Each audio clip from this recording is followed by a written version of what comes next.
Hello बच्चों, स्वागत है आपका आपके अपने YouTube channel Rameez NEET biology classes में। आज के वीडियो सेशन में हम लोग बात करने वाले हैं फाइलम प्लैटीहेल्मिन्थीस की। तो आइए स्टार्ट करते हैं अपने वीडियो सेशन को, जिसमें हम लोगों को पढ़ना है फाइलम प्लैटीहेल्मिन्थीस। अगर हम लोग बात करते हैं फाइलम प्लैटीहेल्मिन्थीस की, तो फाइलम प्लैटीहेल्मिन्थीस के मेंबर्स को हम लोग फ्लैटवर्म्स भी कहते हैं। They are also known as flatworms. इनको फ्लैटवर्म्स इसलिए कहा जाता है because their body is dorsoventrally flattened, क्योंकि इनकी बॉडी कैसी होती है, their body is dorsoventrally flattened. इनकी बॉडी डॉर्सल और वेंट्रल साइड से दोनों ओर से फ्लैट होती है। That is why these are known as flatworms. अगर प्लैटीहेल्मिन्थीस के हैबिटेट की बात करते हैं तो Platyhelminthes are usually found as parasite. अधिकतर ये पैरासाइट के रूप में ही पाए जाते हैं। They are mostly parasitic. They are mostly parasitic, which means they are dependent on another organism for nutrition and food obtain करने के साथ साथ ये जिस ऑर्गेनिज्म की बॉडी पर डिपेंड है वहां पर रिप्रोडक्शन करते हैं यूजुअली, और उस बॉडी को नुकसान यानी कि हार्म पहुंचाते हैं। So they are mostly parasitic, some are free living. कुछ फॉर्म कैसे होते हैं, फ्री लिविंग भी होते हैं। उनमें से एक एग्जांपल इज प्लेनेरिया। अगर प्लेनेरिया की बात करते हैं, it is also known as Dugesia. ये एक ऐसा प्लैटीहेल्मिन्थ है या फिर ये एक ऐसा प्लेटफॉर्म है जो फ्री लिविंग फॉर्म में पाया जाता है। Otherwise mostly these are parasitic. जिसे एग्जांपल जो हम लोगों की बुक में मेंशन है that is liver fluke. Liver fluke की अगर बात करते हैं, this liver fluke which is scientifically known as fasciola hepatica, इसको फैसियोला हिपैटिका कहा जाता है। ह्यूमंस में या फिर it is found in the liver and bile ducts of mammals including humans. Mammals के लीवर और बाइल डक्ट में ये पाया जाता है और इसमें ह्यूमंस में भी ये इंफेक्शन कॉज करता है because human is a mammal. उसके बाद जब आगे बढ़ेंगे तो बात करते हैं इसके बॉडी ऑर्गेनाइजेशन की। बॉडी ऑर्गेनाइजेशन प्लैटीहेल्मिन्थीस में it is of organ and organ system level. Organ and organ system level of body organization is present. Some organ systems are present while some organ systems are absent. जैसे circulatory system है, respiratory system है, ये absent होते हैं, जबकि nervous system हल्का फुल्का यहाँ पर पाया जाता है। तो अभी हम लोग आगे बात करेंगे। बॉडी ऑर्गेनाइजेशन यहाँ पर कैसा है, organ and organ system level of body organisation is found in phylum platyhelminthes. उसके बाद अगर बात करते हैं हम लोग जर्म लेयर्स की, इट इज ट्रिप्लोब्लास्टिक। ये कैसा होता है, ट्रिप्लोब्लास्टिक होता है, which means all the three germ layers are present, that is ectoderm, mesoderm and endoderm। यहां पर ectoderm, mesoderm और endoderm तीनों ही germ layers पाई जाती हैं। ectoderm is outer, mesoderm is middle and the inner is endoderm। उसके बाद जब बात करते हैं सीलोम की यानी बॉडी कैविटी, तो यहां पर it is A coelomate. It is A coelomate. अब यहां पर आप लोगों को कंफ्यूजन हो सकता है कि मीजोडर्म प्रेजेंट है और ये ए सीलोमेट है, ये कंडीशन कैसे हो सकती है। यहां पर होता ये है कि मीजोडर्म प्रेजेंट जरूर होती है but it does not line the body cavity. ये किसी बॉडी कैविटी को घेरे नहीं होती है, that is why it is acoelomate. तो मैं यहां पे लिख देता हूं, एसीलोमेट में mesoderm is present but does not lines the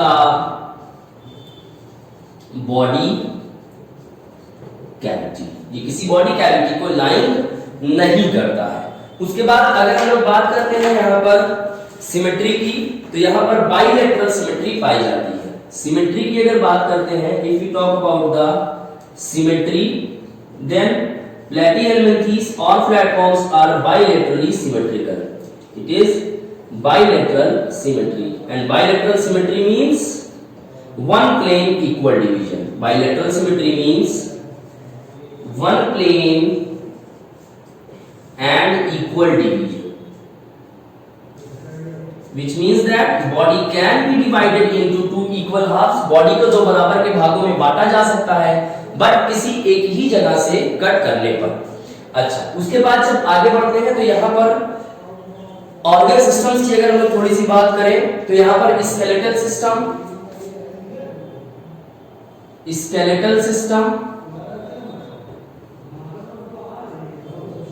respiratory system और circulatory system, these all are absent. यहां पर स्केलेटल सिस्टम, रेस्पिरेटरी सिस्टम या फिर सर्कुलेटरी सिस्टम जैसी चीजें नहीं पाई जाती हैं। अगर हम लोग बात करते हैं डाइजेस्टिव ट्रैक्ट की, if you talk about the digestive tract, so digestive tract अगर मौजूद होता है, if present then it is incomplete, if present then it is incomplete, so it is incomplete if present. और एक ऐसा मेंबर जिसमें digestive tract absent है, that is Taenia. Taenia में डाइजेस्टिव ट्रैक्ट इज एब्सेंट, वहां पर डाइजेस्टिव ट्रैक्ट नहीं पाया जाता है। उसके बाद अगर बात करते हैं हम लोग नर्वस सिस्टम की, नर्वस सिस्टम की अगर बात करते हैं तो nervous system consist of cerebral ganglia. यहां पर सेरिब्रल गैंग्लिया पाया जाता है। It is one pair and it represents the brain, और ये किसको रिप्रेजेंट करता है? It represents brain.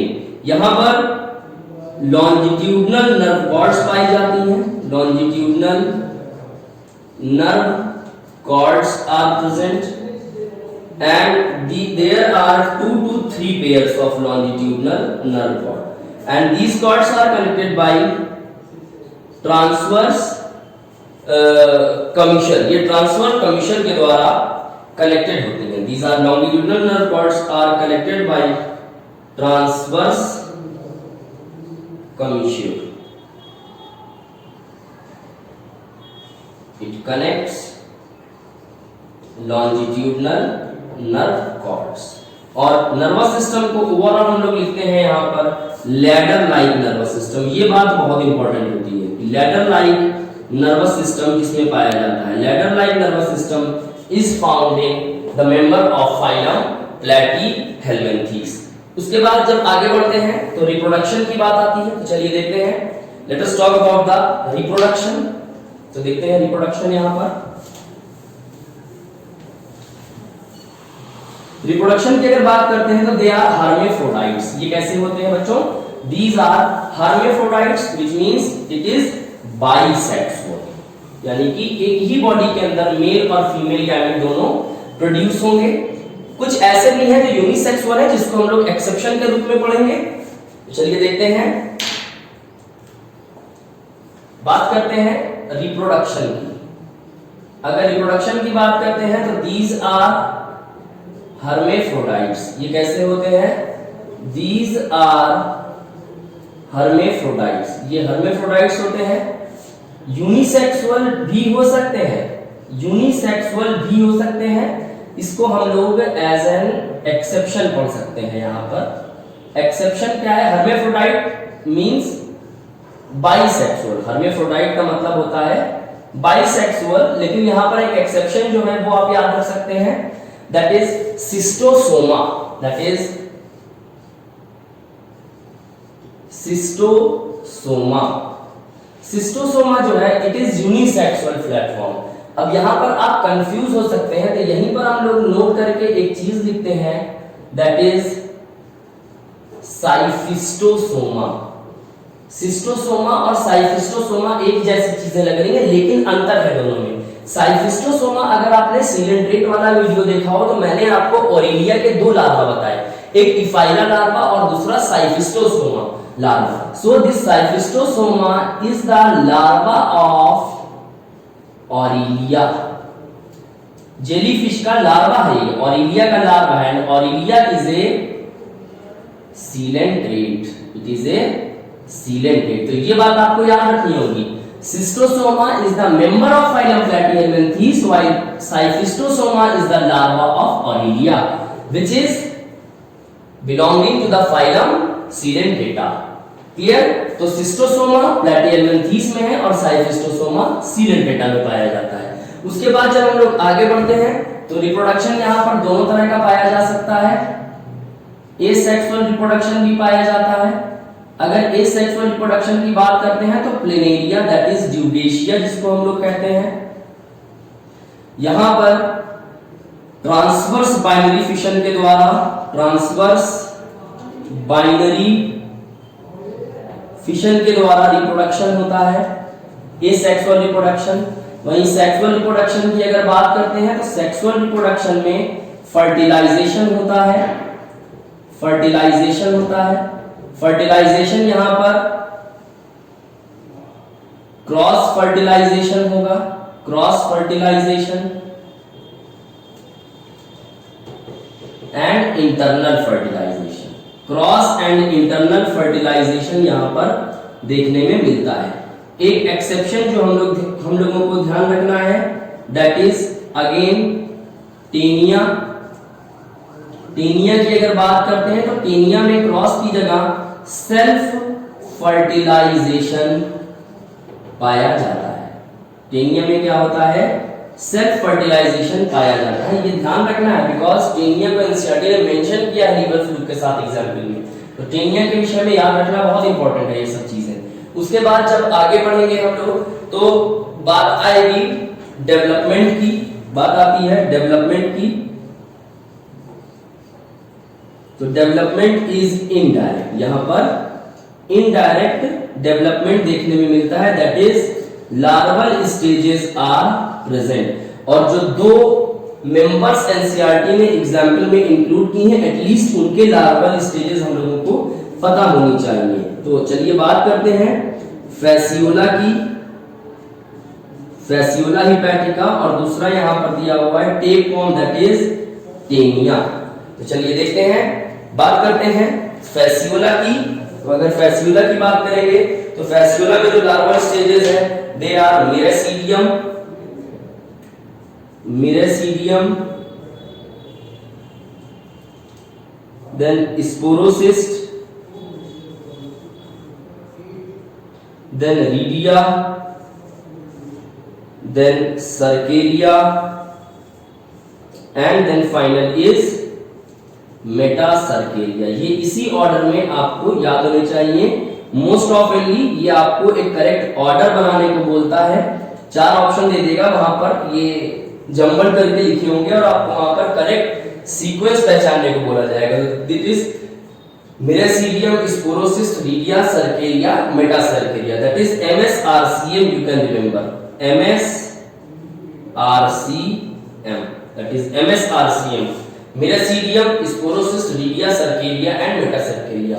वहीं पर अगर बात करते हैं टेनिया की, दैट इज टेपवर्म की, तो यहां पर जो लार्वल स्टेजेस पाई जा रही हैं दे आर ऑन्कोस्फीयर, ऑन्कोस्फीयर, हेक्साकैंथ एंड सिस्टीसर्कस। ये यहां पर लार्वल स्टेजेस जो पाई जाती है टेनिया, दैट इज टेपवर्म में। I hope it is clear to you. उसके बाद जब आगे बढ़ेंगे तो यहां पर अब तो बिल्कुल बेसिक सी चीजें कि ये जो पैरासिटिक फॉर्म्स हैं इनके बारे में थोड़ा सा देख लेते हैं जल्दी से। तो let us study about that. तो देखते हैं फैसियोला, ये कैसा पैरासाइट है?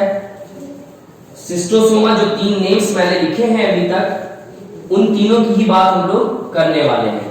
तो पैरासिटिक फॉर्म्स की बात करते हैं जल्दी से, बहुत थोड़ी सी चीजें हैं, छोटा सा फाइलम है। आप ये भी याद रख सकते हैं, यहाँ पर अबाउट 13,000 स्पीशीज पाई जाती हैं, अबाउट 13,000 स्पीशीज आर प्रेजेंट। तो पैरासिटिक फॉर्म्स की अगर बात करें, पैरासिटिक फॉर्म्स की अगर बात करते हैं तो यहां पर हम लोग पहला देखते हैं liver fluke. The first is liver fluke. Liver fluke is Fasciola hepatica and it is a digenetic parasite. ये कैसा पैरासाइट है? ये एक डाइजेनेटिक पैरासाइट है। Digenetic parasite means it requires two host to complete its life cycle, to complete its life cycle। इसको अपना जीवन चक्र पूरा करने के लिए 2 होस्ट ऑर्गेनिजम्स की आवश्यकता पड़ती है। तो यहां पर प्राइमरी होस्ट कौन होता है? प्राइमरी होस्ट इज शीप और goat. Primary host it is sheep और goat and the secondary host is, यहां पर secondary host क्या हो सकता है? garden snail। it is garden snail। अगर बात करते हैं लीवर फ्लूक की, शीप या गोट में इन्फेक्टिव स्टेज कौन सी है? it is metacercaria. Infective stage is metacercaria, while in case of garden snail the infective stage is मिरेसीडियम। ये अच्छा क्वेश्चन बन सकता है कि इन्फेक्टिव स्टेजेस कौन कौन सी हो सकती हैं। उसके बाद दूसरा देखते हैं, that is Schistosoma. It is also known as blood fluke. इसको हम लोग ब्लड फ्लूक भी कहते हैं। It is also a digenetic parasite. ये भी एक डाइजेनेटिक पैरासाइट होता है और यहां पर भी 2 होस्ट की आवश्यकता पड़ती है, that is the primary host and the secondary host. अगर बात करते हैं प्राइमरी होस्ट की, तो यहां पर primary host is man, primary host is man और human and the secondary host is snail, that is Lymnaea. Clear? Secondary host यहां पर भी क्या हो जाएगा? गार्डन स्नेल हो जाएगा, same as that of liver fluke, garden snail. उसके बाद फाइनल और आखिरी जो यहां पर हम लोगों को देखना है, that is Taenia solium. Taenia solium की अगर बात करते हैं तो यहां पर टेनिया सोलियम, टेनिया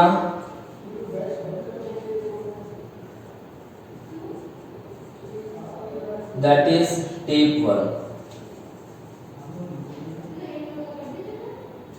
ये भी एक डाइजेनेटिक पैरासाइट है। It is also a digenetic parasite. यहां पर भी 2 होस्ट की आवश्यकता पड़ती है, one is primary host and the other is secondary host. अगर प्राइमरी होस्ट की बात करते हैं तो primary host is man and the secondary host is pig. Man में इसकी इन्फेक्टिव स्टेज जो होती है दैट इज सिस्टिसर्कस।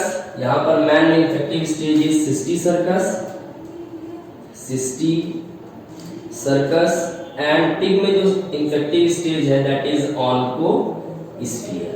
सो इस तरह से हम लोगों ने पैरासिटिक फॉर्म्स के बारे में भी देख लिया।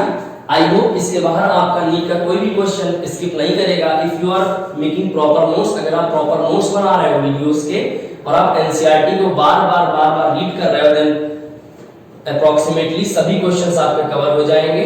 और जरूर ध्यान रखिएगा, एक चीज ऑब्जर्व करिएगा, लास्ट 2013 से 2021 के जितने भी क्वेश्चंस हैं एनिमल किंगडम के, ये सब के सब एनसीईआरटी की लाइन से बने हैं। They all are from NCERT lines. तो कोई भी क्वेश्चन आपका स्किप नहीं करेगा, बस आपको बोर्ड यानी वीडियो से नोट्स बनाने हैं जो टोटली बेस्ड ऑन एनसीईआरटी है, और आपको एनसीईआरटी को रीड करना है बार बार। उसको समझने के लिए आपको ये नोट्स की आवश्यकता पड़ेगी। तो आपको ये हमारा वीडियो कैसा लगा हमको कमेंट बॉक्स में जरूर बताएं, और अभी तक अगर आपने चैनल को सब्सक्राइब नहीं किया then please do subscribe it और उसको अपने फ्रेंड्स और कलीग्स और फैमिली में ज़रूर शेयर करें, ताकि जो भी वीडियोस हम लोग अपलोड करें वो आपके जल्द से जल्द काम आ सके। Thank you.